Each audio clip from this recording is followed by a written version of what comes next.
2007 World Cup on, suddenly we see another change in Tendulkar and he becomes the best again. I mean, that transformation when we went to Australia, that Sydney 100, that Adelaide 100, the CB Series 100, suddenly you were a man possessed yet again. What happened? Did you get some extra motivation?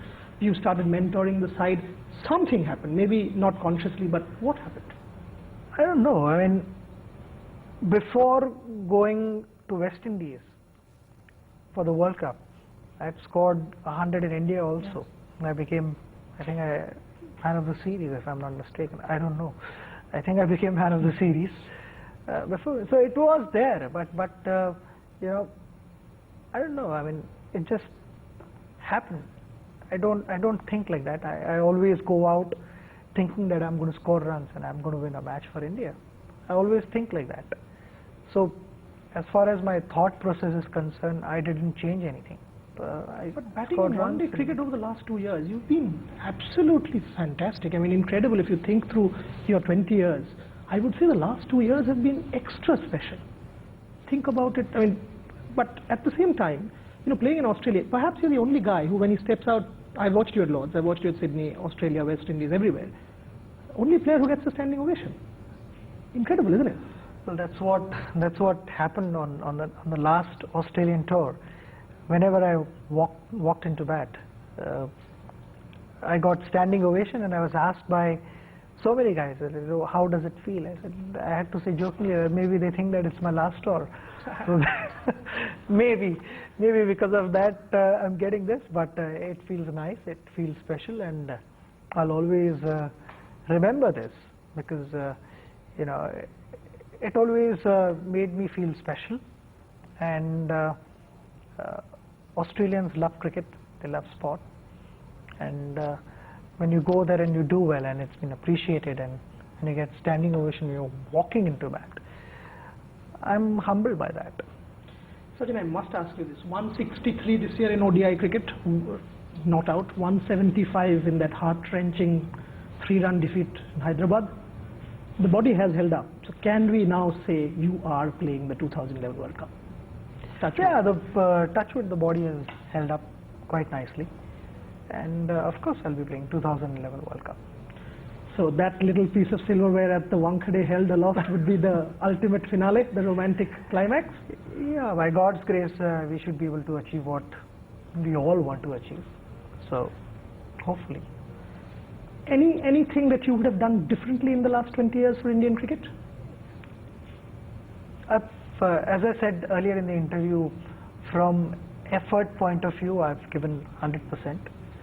But there are so many matches where I feel, oh, why did I do this? Like the one in Hyderabad. You plan something, but it doesn't happen. I mean, what did you plan? I knew that the kind of field setting, it was going to be a slower ball. So I said, I will not take any chances by hitting up in the air in the front. I'm just going to guide the ball to short fine leg. If I beat the short fine leg, it's going to be a boundary. But again, I mean, the ball bounced a little more than I expected, and it hit the bottom of my bat. I tried to hit the bottom and went up. So many things that you want to change now, but they cannot be. Yeah. But I feel from effort point of view, I've given 100%. So the other teams are also out there to win. It's not only India who wants to win, and the other teams are happy giving away the game. So it's about competition. As long as it's a fair competition, it's fine. 3 final questions and I'll finish off. This is Saurav's question, not mine. He says that's your best. Agree? Disagree? I would say maybe, yeah. I mean, I always feel, test matches require a more concentration, determination, grit, vision. His points were, you're 37. We compared it with Chennai and Sharjah. He said you were 37. You fielded first. You're chasing 350. You batted till 47th over. Now that is inhuman. I texted you. I say I would have, had we won that game, I would have asked you, are you human? But those were his reasons. Yeah, I'm 36. 36. So Maybe because I'm 36, I was able to do that. Maybe I'm 37, I don't know. I'm just joking, but no, but yeah, it was nice. I felt I was in that zone, and when you are in that zone, then you don't know actually what's happening around you. You just want to watch the ball as closely as possible, and you're constantly planning. If the ball lands in these areas, then I'm going to play there or whatever. I mean, so I felt I was in that zone, and I was planning, and I didn't realize. And when the game had almost, we sort of won the game, I would say, but not won again. So close to it, but yet so far. And one thing that I've actually enjoyed a lot again, is your mentoring of younger players. That game, many others that I can sort of talk about. What do you tell them? I mean, the way you guide them, it's like a university teacher guiding a PhD student, sort of Suresh Raina, Ravindra Jadeja to some extent, or in the dressing room or in the practice sessions. There's so much money, commercialism. There is obvious distractions, right, with the IPL, post-IPL, etc. What do you tell them? How do they maintain their head? I think it's just about progress. I mean, if you see 10 years ago, there was not as much money. Now there is more money. But it's not about money, because when I picked up a cricket bat, I didn't think that I was going to make millions because of picking up a cricket bat. It was because of love for the game, passion for the game. And I wanted to play for India. That was the ultimate dream for me. I will not give even 0.1% away if somebody says, okay, would you compromise that much if we paid you this? That's my life. Cricket is my life, and I'm sure all the guys in the team, they feel the same, because as a 5-6-year-old, you barely understand anything, and you pick up a cricket bat or a cricket ball only because you love doing that. And then whatever happens after that, it's just about progress. So I feel getting distracted and not being distracted, whatever, I mean, it's up to an individual. I feel if my focus is on the game and I understand the priorities in life, I don't think any individual can get distracted like that. It's as simple as that.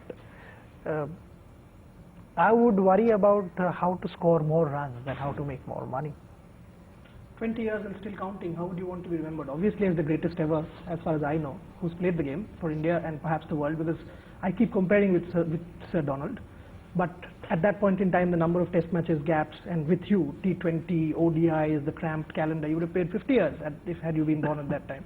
So obviously, let's not even talk about that. That's a cliche that you're the greatest cricketer to have played for India. But how do you want to be remembered in the pantheon of Indian sporting history, for that matter, world sporting history? Somebody who played for the team, and somebody who was true, sincere, and honest as a member of the team. And what can I say? I mean, it's tough. I think I don't know. I mean, I can't think of anything. I just feel I've given it all. Whatever I felt or whatever I thought of, I've always expressed myself in the team meetings and the dressing rooms, and I've shared my ideas. And somebody who always wanted to be a good team man, and obviously the whatever I've been able to achieve as an individual, it's just I think the reflection of my contribution to Indian cricket. I was always part of the team. See, this is the humility that I keep talking to you about. This is what makes you what you are. My favorite icon, India's favorite son, and I think for 1 billion plus, their favorite romance. Thank you very, very much for talking to me. Thank you very much. Sachin. Thank you.